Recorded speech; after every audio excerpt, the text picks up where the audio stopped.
កម្មវិធីនេះឧបត្ថម្ភដោយក្រុមហ៊ុនធានារ៉ាប់រងអាយុជីវិតទី1នៅកម្ពុជាកម្ពុជា Live ជីឡូបាជំនួយខួរក្បាលបង្កើនការចងចាំជីឡូបាជំរឿសនៃភាពជោគជ័យ Mega We Care ខំផែនឆ្នាំពណ៌ជាតិ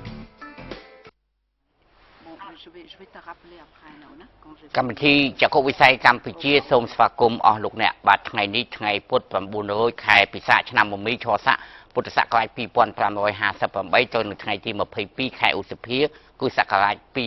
2014បាទនៅថ្ងៃនេះក៏យើងមានភ្ញៀវកិត្តិយសដែលយល់ព្រមតាមការអញ្ជើញរបស់យើងខ្ញុំគឺលោកស្រីពងឈឺកែកបាទលោកស្រីកំពុងតែស្ថិតនៅក្នុងស្ទូឌីយោផ្សាយផ្ទាល់នៃស្ថានីយ៍ទូទស្សន៍ CNC 24ម៉ោងលោកស្រីកែវភ្នំពេញបាទជំរាបសួរលោកស្រីបាទចាជំរាបសួរបាទបាទអរគុណដែលលោកស្រីបានអញ្ជើញមកដល់ទីនេះតាមការអញ្ជើញរបស់កម្មវិធីចក្ខុវិស័យកម្ពុជាយើងខ្ញុំបាទលោកស្រីពងឈឺកែកជាស្ថាបនិកនិងជាប្រធានអង្គការសិទ្ធិមនុស្សលីកាដូនិងលោកស្រីក៏មានតំណែងជាប្រធានគណៈកម្មាធិការនៃអង្គការមិនមែនរដ្ឋាភិបាលកម្ពុជាដើម្បីអនុសញ្ញាលុបបំបាត់អវត្តមងនៃការអាងលើស្ត្រីភេទលោកស្រីជាសកម្មជនដែលធ្វើការកិច្ចការការពារសិទ្ធិមនុស្សតាំងពីឆ្នាំ1992លោកស្រីបាទ92រហូតមកដល់ពេលនេះហើយលោកស្រីបានស្វាស្វែងខិតខំធ្វើឲ្យបាននៅអស់សមត្ថភាពលោកស្រីក្នុងការជួយដល់ប្រជាពលរដ្ឋខ្មែរដោយឥតអើសអើងជំនឿនយោបាយនិន្នាការសាសនានិងការប្រកាន់ពណ៌សម្បុរអ្វីអស់ទាំងអស់ហើយយើងជិះលោកស្រីមកថ្ងៃនេះក៏ដើម្បីសួរលោកស្រីអំពីកិច្ចការរបស់អង្គការលីកាដូដែលបានកំពុងនឹងបន្តជួយពលករចំណាក់ស្រុកកម្ពុជាដែលអញ្ជើញទៅធ្វើការនៅប្រទេសមួយចំនួននៅក្នុងតំបន់អាស៊ីអាគ្នេយ៍មានជាអាចប្រទេសថៃប្រទេសម៉ាឡេស៊ីនិងប្រទេសមួយចំនួនទៀតលើពិភពលោកបាទតើអង្គការលីកាដូបានជួយអ្វីខ្លះដល់ពលករចំណាក់ស្រុកកម្ពុជាដែលធ្វើការសហការជាមួយនឹងរដ្ឋាភិបាលកម្ពុជាហើយការជួយតាមផ្លូវច្បាប់ជាតិនិងអន្តរជាតិនោះយ៉ាងដូចម្តេចខ្លះអរលោកអ្នកនឹងបានដឹងរឿងនេះនៅក្នុងវគ្គទី2នៅក្នុងវគ្គដែលខ្ញុំបានសម្ភាសជាមួយលោកស្រីពងជីកែកបាទដោយឡែកអំពីព័ត៌មាននយោបាយនៅថ្ងៃនេះបាទថ្ងៃនេះមានព្រឹត្តិការណ៍នយោបាយដែលតេតិននឹងគណៈបកប្រជាជនកម្ពុជាកំពុងកាន់អំណាចនិងគណៈបកសង្គមជាតិដែលជាគណៈបកជំទាស់បាទកាលពីព្រឹកមិញនេះគឺបាទយោងតាមឯកឧត្តមយ៉ែមបញ្ញរិទ្ធអ្នកនាំពាក្យគណៈបកសង្គមជាតិបានឲ្យកម្មវិធីចក្ខុវិស័យកម្ពុជាដឹងមុននេះបន្តិចថាកាលពីព្រឹកមិញគឺមានជំនួបទទួលទានអាហារពេលព្រឹករវាងឯកឧត្តមគួយប៊ុនរឿនដែលជាអគ្គនាយករងនៃអគ្គនាយករដ្ឋបាលគណៈបកសង្គមជាតិនិងឯកឧត្តមព្រំសុខារដ្ឋលេខាធិការក្រសួងមហាផ្ទៃតំណាងឲ្យគណៈបកប្រជាជនកម្ពុជាអិសរាជជនទាំងពីរនៃគណៈបកទាំងពីរដែលទទួលអាសនៈនៅក្នុងសភាបានទទួលទានអាហារពេលព្រឹកជាមួយគ្នានៅក្នុងកន្លែងមួយក្នុងរាជធានីភ្នំពេញដោយឯកឧត្តមមិនបានបង្ហើបប្រាប់ទីកន្លែងនោះទេហើយឯលទ្ធផលនៃការជួបគ្នានេះគឺឯកឧត្តមយ៉ែមបញ្ញរិទ្ធបានប្រាប់កម្មវិធីចក្ខុវិស័យកម្ពុជាថាការជួបគ្នានេះគឺធ្វើឡើងដើម្បីគិតគូរអំពីរបៀបត្រូវធ្វើកំណែតម្រង់ស្ថាប័នបោះឆ្នោតឲ្យទៅជាស្ថាប័នធម្មនុញ្ញជាផ្លូវការដោយយើងដឹងថាឥឡូវនេះបាទម្សិលមិញម្សិលមួយថ្ងៃនៅថ្ងៃនេះគឺគណៈប្រតិភូនៃប្រទេសជប៉ុនកំពុងតែស្ថិតនៅក្នុងប្រទេសកម្ពុជាហើយឯកឧត្តមសោខេងក៏បានមានប្រសាសន៍ថាជប៉ុនមកកម្ពុជាមិនមែនដើម្បីជួយគណៈបកណាមួយទេគឺជប៉ុនជួយក្នុងកិច្ចការកែតម្រង់កិច្ចការបោះឆ្នោតគឺជប៉ុនជួយប្រជាជនកម្ពុជាឯកឧត្តមយ៉ែមបញ្ញរិទ្ធបានបន្តមានប្រសាសន៍ប្រាប់ខ្ញុំបាទតាមទូរស័ព្ទថាជំនួបក្រៅផ្លូវការរបៀបអាហារពេលព្រឹកឬក៏ក្រៅផ្លូវការនោះគឺឯកឧត្តមព្រំសុខាតំណាងគណៈបកប្រជាជនកម្ពុជានិងឯកឧត្តមគួយប៊ុនរឿនតំណាងគណៈបកសង្គមជាតិនឹងបន្តជួបគ្នានៅដើមសប្តាហ៍ក្រោយទៀតហើយឯកន្លែងជួបគ្នាពិតប្រាកដនោះគឺមិនបានបង្ហើបឲ្យដឹងទេគ្រាន់តែប្រាប់ថានៅរាជធានីភ្នំពេញឯកឧត្តមយ៉ែមបញ្ញរិទ្ធបន្តទៀតថាការជួបគ្នានេះគឺធ្វើឡើងដើម្បីឈានឆ្ពោះការទូស្រាយផ្លូវទៅរកឲ្យគណៈកម្មការបច្ចេកទេសនៃគណៈបកទាំងពីរប្រជាជនកម្ពុជានិងសង្គមជាតិមានឱកាសបានជួបគ្នាទៀតហើយចំពោះសំណួរដែលសួរថាតើមេដឹកនាំជាន់ខ្ពស់នៃគណៈបកប្រជាជនកម្ពុជានិងគណៈបកសង្គមជាតិនឹងអាចមានលទ្ធភាពជួបគ្នានៅក្នុងខែមិថុនាខាងមុខនោះដែរទេឯកឧត្តមយ៉ែមបញ្ញរិទ្ធបានមានប្រសាសន៍ប្រាប់យើងខ្ញុំថាគណៈបកសង្គមជាតិគឺចង់ស្វាស្វែងរកនៅការទម្លុះទម្លាយភាពតរចរខាងនយោបាយមួយជាមួយគណៈបកប្រជាជនកម្ពុជាដើម្បីរួបរวมគ្នាក្នុងការកសាងប្រទេសជាតិនិងធ្វើឲ្យមានប្រយោជន៍ដល់ប្រជាជនកម្ពុជាទូទៅបាទចំពោះការជួបគ្នានេះក្នុងឱកាស พวกมันนี่ได้ไอ้ดำสกเข่งอปะในยุคมันใจในรัฐบาลกัมพูชีไป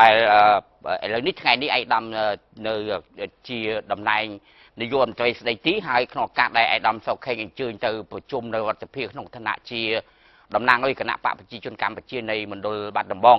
บ่าไอ้ดำก็ไปแจ้งปีประชุมสภีไอ้ดำมินภาษาปรับและอเมริกาพอดมินได้วงจำจูบสภีไอ้ดำในวัดสภีจีดูไอ้ดำมินภาษาอมปีจุ่มรูปนี้หนึ่งอมปีรัฐพิบในขังมุกติดทาหนึ่งเมียนกาจุบขณีจีบต่อติดบีบนานุคือถ้าส้มจืนสลับภาษาไอ้ดำโซเค้งสมาชิกคณะกรรมการจันทร์ในคณะกรรมการคณะปะปจีจนการปจีออกปะในเชียนยวนใจสเดตีนังเชียนใจกระทรวงมหาดไทยนังเชียดำนางแล้วยังมันโดนขัดบัดดำบองในคณะปะปจีจนการปจีโดยต่อเถิดบ่าแต่ไอ้น้ำส้มมันก็จำนวนเราเบี้ยงไอ้ดำพรมสุขายจมูกไอ้ดำคุยบนเรือนเธอที่ยกไม้อยู่ไอ้ขยมกึศทางเจ๊ขยมกึศทา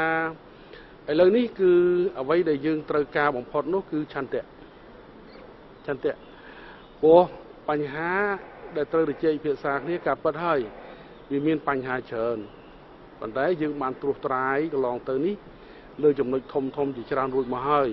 ไอ้เพียงนี้รวยให้คือท่านใน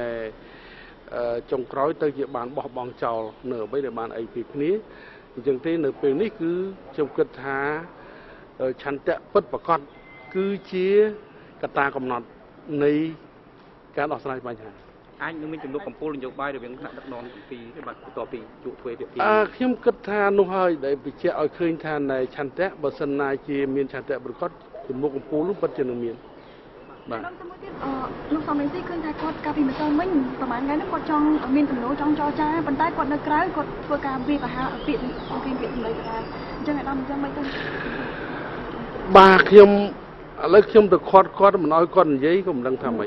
บาปัญญาเข้มอยู่กับทาการได้ปราบปราเปียไปดำใบกรอนแต่จิกาได้บ่มปองปัญหานี้ปัญหาโน้วิอันมีความประโยชน์ไอ้สำหรับตำนอสไลอยู่บ่ายไอ้สำหรับความประโยชน์ประเทศหรือประชาชนบ่อย่างที่จังเฮ้ยคือทานในกูแต่ต่างออกนี่ขัดคำอดมุดไอ้ปราบปราในบูฮาซาประกอบโดยการตูขุตรึมาให้มีสุชีวิตทองอันนี้คือการหล่อเชียนไอ้น้ำจำนวนอาเชียนเราสมัยจุดที่บอกสำรวจเช็ดต้องโจประชุมสักทีได้บัดต่อเป็นจำนวนต่างๆสำนวนนึงบัดเสนอสู้แต่ครั้งน้องหล่อเชียร์สู้เขี้ยวดังคลายแต่ไม่เลยเพราะว่าการฝึกการดำรงสถาบันบอสตันtừสักทีสำหรับโจรเชียร์บากับประเทศคือทานแต่การอนุมัติเลยฉบับกำนันดำรงกับบอสตันนี่มีตราแต่สักทีสภีวันใดก่อนทางคณะปะหนึ่งปีนึงจีนเนี่ยได้กู้วิจีนเนี่ยได้สำหรับปัญหาหรือก็ถาโปร่งเปรียงหรือปัญหาต่างหลายหรือให้จงคร้อยได้จูนสภีอนุมัติบ่าคุณมวยสมองตัวที่ไหนทางคณะปะประชังเตะตัวฉบับนั้นทางคณะปะประชังแต่เดี๋ยวเรื่องทางประเทศจีนเกี่ยบานจูนสภีกินหนึ่งบอกเกี่ยหนึ่งซาเรือฉบับต่างหลายไว้ให้mà nông chuyện sật bỏ có thơ mấy có thơ tới và lấy có toàn cho sập bỏ. Bạn chắc là sân chỉ có cho sập chỉ bắt nó ăn những cái phía xa là với ai mà. Kiềm cật thà, xì xong lươn, bị chớn, hiện tay cả nó mang được nông đô sập bà, ô thà này, phải chỉ con mình miên sầm lấy con đầm bay đường xa rồi mình đánh, bà. Bạn nhá. Thế có lực lang lực mát phần còn tha ở chiên tới ăn mát đầm bay nương sờ rơi cho bóng nó và hai chia mình miên ở cá thế mình miên ở cá thế vấn đề bảo pin đó này và hai chia pin nè pin cái vùng để chơi phía xa đó nè còn trâu mau về phía xa và hai chỉ còn ai của trâu cũng nứt được bọc bạn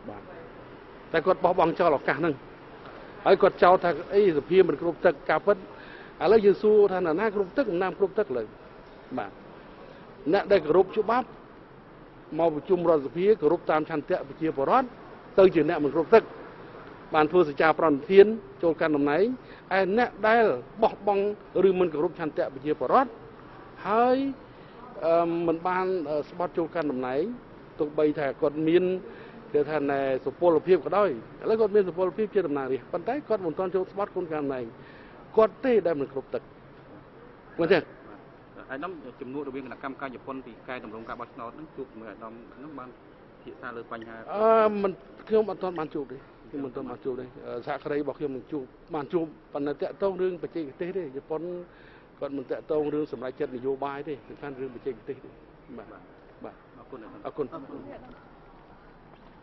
បាទអរលោកអ្នកជាទីគោរពកម្មវិធីចក្ខុវិស័យកម្ពុជាវគ្គទី1សូមសម្រាប់ត្រឹមប៉ុណ្ណេះបន្តិចទៀតយើងនឹងវិលមកជួបគ្នានៅក្នុងវគ្គទី2វគ្គសម្ភាសជាមួយនឹងលោកស្រីពងជីវេប្រធានអង្គការលីកាដូបាទជីវិតមិនទៀងទាត់ឡើយដូច្នេះខ្ញុំបានសន្យានឹងខ្លួនឯងថាមនុស្សជាទីស្រឡាញ់របស់ខ្ញុំនៅតែអាចរស់នៅក្នុងជីវភាពដ៏ប្រសើរទោះបីជាខ្ញុំមិនបានរស់នៅជាមួយពួកគេនៅថ្ងៃណាមួយដោយខ្ញុំបានជ្រើសរើសយកកម្ពុជាឡាយខ្ញុំជឿជាក់លើកម្ពុជាឡាយអ្នកក៏អាចទុកចិត្តបានដូចគ្នាថ្ងៃនេះប៉ាមានកាដូពិសេសសម្រាប់កូនៗអរគុណប៉ាសម្រាប់កាដូដ៏មានតម្លៃនេះ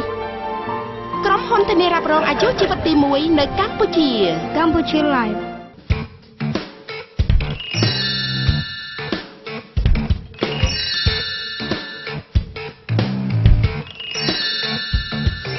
មានភាសារបៀបណាអាចប្រៀបនឹងឃីងផ្លាស់បានទេលេខក៏មិនលាបថ្នាំទ្រនាប់ម៉ាក់គ្រីស្តាល់ថ្មីក្លិនតិចការពារមានប្រសិទ្ធភាពអវងហើយចង់ភ្លឺខ្លាំងក៏បានភ្លឺល្មមក៏បាន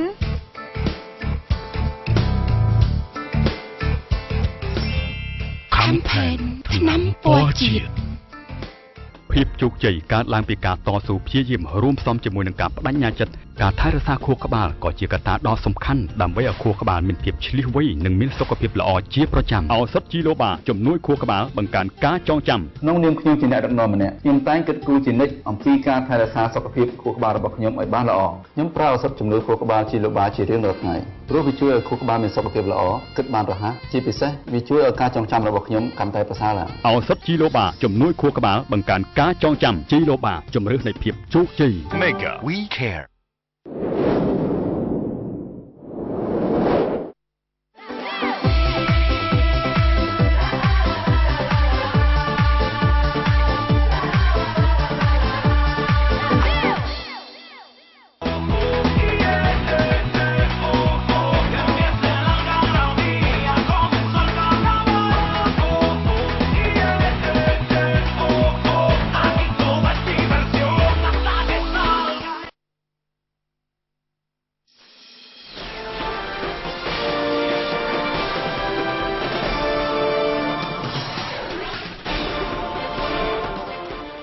កម្មវិធីនេះឧបត្ថម្ភដោយក្រុមហ៊ុនធានារ៉ាប់រងអាយុជីវិតទី1នៅកម្ពុជាឡាយជីឡូបាជំនួយខួរក្បាលបង្កើនការចងចាំជីឡូបាជំរឿសនៃភាពជោគជ័យ Mega We Care ខំផែនថ្នាំពណ៌ជាតិបាទសូមស្វាគមន៍អស់លោកអ្នកមកកាន់វគ្គទី2នៃកម្មវិធីចក្ខុវិស័យកម្ពុជាគឺវគ្គសម្ភាសភ្ញៀវបាទដោយបានជម្រាបជូនអំបញ្ញមិញគឺលោកស្រីពងជីកេកំពុងតែស្ថិតនៅក្នុងស្ថានីយ៍ផ្សាយផ្ទាល់ទូរទស្សន៍24ម៉ោង CNC អូស័យកែវភ្នំពេញបាទជំរាបសួរលោកស្រីម្ដងទៀតបាទ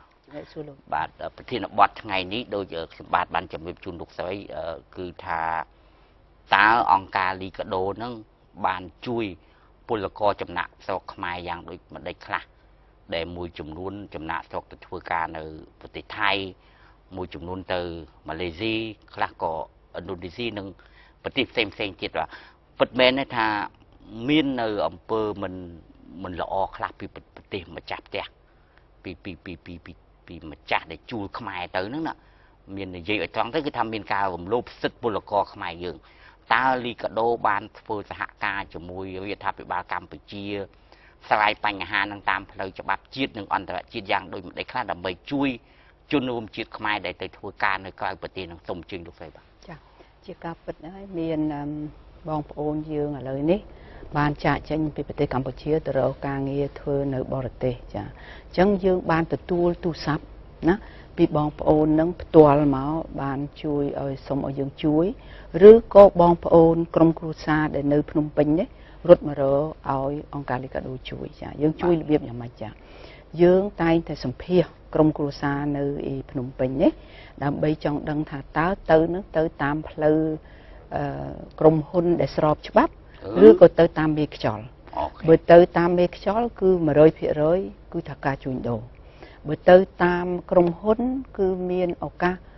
អ្នកខ្លះដូចគេទៅកូរ៉េអីអត់ដែលមានបញ្ហាខ្ញុំស្គាល់ចាខ្ញុំស្គាល់បងប្អូនយើងច្រើនគ្នាដែរដែលបានទូរស័ព្ទប្រាប់ខ្ញុំពីមុនទៅណាចាថាខ្ញុំទៅកូរ៉េហើយខ្ញុំទៅធ្វើការកន្លែងទៅនេះអីទុកអាស័យដ្ឋានឲ្យខ្ញុំអញ្ចឹងអត់ដែលមានបញ្ហាទេដល់ត្រឡប់មកវិញខ្ញុំជួបគេបានទៅដល់នោះគេធ្វើការទៅបានសំលុយសំកាក់រាប់ម៉ឺនដុល្លារនោះមកជួយបងប្អូនចាប៉ុន្តែទៅថៃគឺមានបញ្ហាច្រើនជាងគេបំផុតនៅប្រទេសណាពលករខ្មែរប្រទេសថៃចាព្រោះអីទៅច្រើនជាងគេទៅតាមមេខ្យល់ដូចជារឿងមួយហ្នឹងខ្ញុំចង់ជម្រាបជូនបងប្អូនជាឧទាហរណ៍ណាចាគឺមេខ្យល់ហ្នឹងយកទៅតាមថៃថាយកទៅធ្វើការនៅថៃប៉ុន្តែទៅដល់ថៃហ្នឹងគេលក់ឲ្យក្រុមហ៊ុនដែលធ្វើនេសាទនៅក្នុងទូកហើយទូកហ្នឹងយកទៅសមុទ្របាត់ទៅចាយកទៅនឹងយើងជួយបានរាប់រយនាក់មកវិញចាដល់ជួយទៅឃើញថាមានលោកម្នាក់ហ្នឹងឈ្មោះព្រំវណ្ណៈហ្នឹងគាត់ចេះគូគំនូរល្អណាស់ហើយគាត់ឃើញថាយកទៅដល់ទូកហ្នឹងគេឲ្យយ៉ាម៉ាហ្នឹងគ្រឿងញៀនហ្នឹងទទួលទានទៅហើយស្គមធ្វើការឲ្យគេជួនកាលសុំលុយគេថាមិនទាន់បងរូបភាពនេះក៏ចោះទូទេលោកស្រីបាទសុំចេញបញ្យល់រូបនេះមែនទេបាទចារូបហ្នឹងគាត់គូចាបានន័យថាគាត់គេយកគាត់ទៅធ្វើការនៅក្នុងទូកហ្នឹងចាយកការធ្វើការក្នុងទូកហ្នឹងហើយធ្វើការនោះអត់មានសម្រាប់ទេចាសម្រាប់បានតិចណាស់ហើយឲ្យថ្នាំញៀនញ៉ាំទៀតទទួលទានទៀតដូចជាយ៉ាម៉ាអញ្ចឹងហើយគាត់ឃើញច្បាស់ភ្នែកគាត់ថាមានអ្នកខ្លាំងធ្វើការច្រើនពេកទៅហត់ពេកទៅឈឺស្គមអីទៅគេច្រានទម្លាក់ទឹកទៅស្លាប់ចាស្លាប់ដល់គាត់ភ័យគាត់ពេកទៅអញ្ចឹងដល់ឃើញថាទូកនឹងមកដល់ចិត្តដូចថាឃើញដីអញ្ចឹងគាត់មិនដឹងជាប្រទេសណាទេដើម្បីបែបគេមកចិត្តនឹងឬក៏គេត្រូវការទៅទិញអីវ៉ាន់អីអញ្ចឹងគាត់លោតពីទូកនឹងទៅចុះសមុទ្រទៅហែលទៅដល់ប្រទេសម៉ាឡេហើយលីកាដូធ្វើម៉េចជួយគាត់បានឥឡូវគាត់នៅឯណាបាទឥឡូវគាត់នៅភ្នំពេញហ្នឹងចាគាត់អើយទុកទោសហើយចាយើងបានទទួលមកសំណាងគាត់អញ្ចេះពួកអង្គការលីកាដូទៅម៉ាឡេទៅមើលសម្ភាសជនផ្សឹងទេដែលយើងបានទទួលព័ត៌មានអញ្ចឹងយើងទៅកន្លែងគេឃុំឃាំងហ្នឹងឃើញគាត់នៅហ្នឹងហើយអញ្ចឹងយើងក៏បានសម្ភាសគាត់សួរអីហើយយើងក៏បានតាក់ទងជាមួយនឹង IOM ជាមួយសន្តានទូតនៅម៉ាឡេហ្នឹងហើយនៅដៃគូយើងយកគាត់មកភ្នំពេញទៅជួយគាត់បានចាជួយគាត់បានទៅបានគាត់ហ្នឹងឥឡូវបានរង្វាន់អីពីម៉ាដាម Hillary Clinton ឯណោះគាត់បានរដ្ឋមន្ត្រីការបរទេសមកចាគាត់បានរង្វាន់ច្រើនណាស់ឥឡូវហ្នឹងគាត់ចេះគូគំនូរដើម្បីបង្ហាញថាទូកហ្នឹងអញ្ចឹងធ្វើអញ្ចឹងអីបោះសំណាញ់ទៅយ៉ាងម៉េចធ្វើកិច្ចការងារគាត់គូបានល្អមែនទេបាទនេះគឺជាស្នាដៃដែលអង្គការលីកាដូបានជួយគាត់ម្នាក់ក្រៅពីនឹងលោកស្រីបានសរុបមួយជួយបានរាប់រយនាក់ដែលគេលីកាដូបានជួយបាទលោកស្រីអំពីករណីថៃនេះឯកឧត្តមកុយគួងអ្នកនាំពាក្យក្រសួងការបរទេសនិងឯកឧត្តមហៅនំហងរដ្ឋមន្ត្រីក្រសួងការបរទេសគឺថាធ្វើសេចក្តីប្រកាសព័ត៌មានអំពីវិនិយោគឲ្យអំពីវិនិយោគទៀតថាកុំឲ្យខាងអាជ្ញាធរថៃនឹងបាញ់សម្លាប់ពលករខ្មែរដែលចំណាក់ស្រុកនេះទោះបីខុសច្បាប់យ៉ាងណាក៏ដោយត្រូវឲ្យគោរពសិទ្ធិមនុស្សព្រោះថាការសម្លាប់មនុស្សគឺរំលោភសិទ្ធិមនុស្សហើយឲ្យចាត់ការខុសច្បាប់ទៀតតើអង្គការលីកាដូបានសហការឯជាមួយទូតខ្មែរយើងនៅបាងកកនិងក្រសួងការបរទេសដើម្បីជួយខ្មែរយើងកុំឲ្យអាជ្ញាធរថៃបាញ់សម្លាប់ដូចកន្លងមកដែរទេបាទហើយទៅថ្ងៃមុខទៀតការបាញ់សម្លាប់នឹងទៅជាយ៉ាងម៉េចទៀតលោកស្រីចាតាមដែលយើងតាមដានរឿងអស់ហ្នឹងគឺខាងអាជ្ញាធរថៃតែងតែចោទថាចូលខ្មែរយើងចូលទៅប្រទេសគេនឹងខុសច្បាប់ណាទៅកាប់ព្រៃឈើគេទៅអីប៉ុន្តែបើទុកជាការនឹងពិតអញ្ចឹងមែនយើងទៅស្រុកគេខុសច្បាប់អាហ្នឹងគឺថា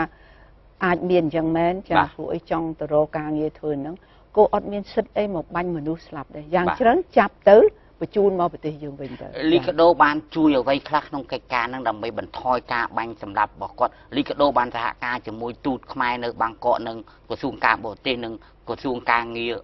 ដែលមានឯកឧត្តមអ៊ិតសំហេងជារដ្ឋមន្ត្រីក្រសួងនឹងដែរទេចារឿងបាញ់សម្លាប់ហ្នឹងគឺយើងអត់អាចធ្វើអីបានទេក្រៅពី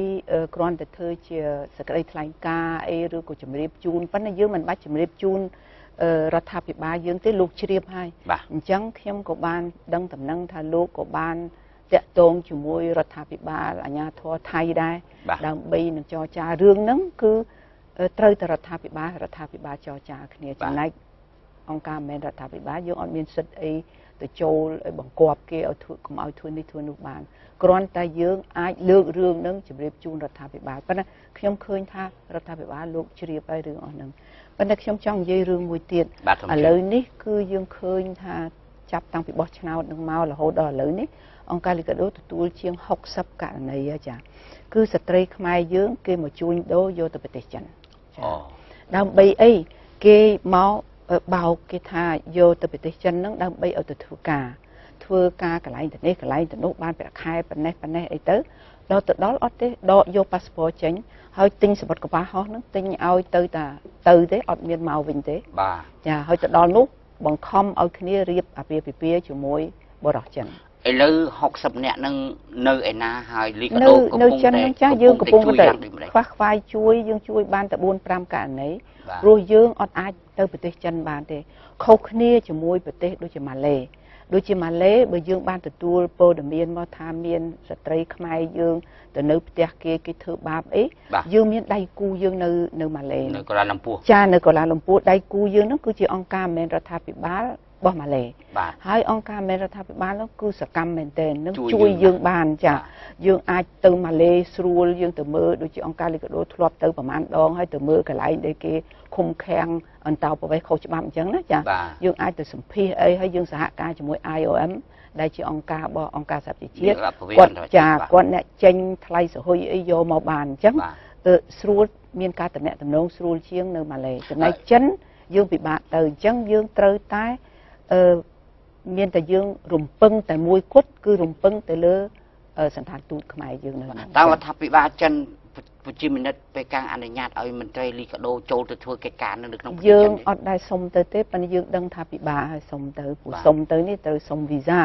ណាហើយមិនមែនឲ្យទៅស្រួលទេចាដូច្នេះយើងមានតែមធ្យោបាយតែមួយគឺយើងធ្វើម៉េចសុំសហការជាមួយសន្តានទូតខ្មែរយើងដែលប្រចាំនៅប៉េកាំងណាមីងដឹងថាស្ថានភាពស្រីខ្មែរ60នាក់ហ្នឹងឥឡូវកំពុងតែយ៉ាងម៉េចឥឡូវកំពុងតែមានការលំបាកព្រោះឲ្យបងប្អូននៅនេះបានមកផ្ដល់ព័ត៌មានថាអ្នកខ្លះអត់បានតំណែងទៅអ្នកខ្លះដឹងថាមានបានតំណែងថាគេយកទៅឲ្យរៀបចំអាពាហ៍ពិពាហ៍ឬក៏យកធ្វើការដូចជាទេសកលអញ្ចឹងនៅក្នុងផ្ទះបង្រើគេមិនមែនជាភរិយាទេចាហើយជួនកាលមានការជំរុញឲ្យទទួលភ្ញៀវទទួលអីទៀតអញ្ចឹងធ្វើយកគ្នាទៅធ្វើដូចបេសកចាអញ្ចឹងចាបានន័យថាចាមិនន័យថារំលោភសិទ្ធិទាំងស្រុងហើយបោកយកពីស្រុកខ្មែរទៅតាមមេខ្យល់ហ្នឹងមិនមែនតាមផ្លូវការទេចាមិនមែនតាមក្រុមហ៊ុនដែលមាន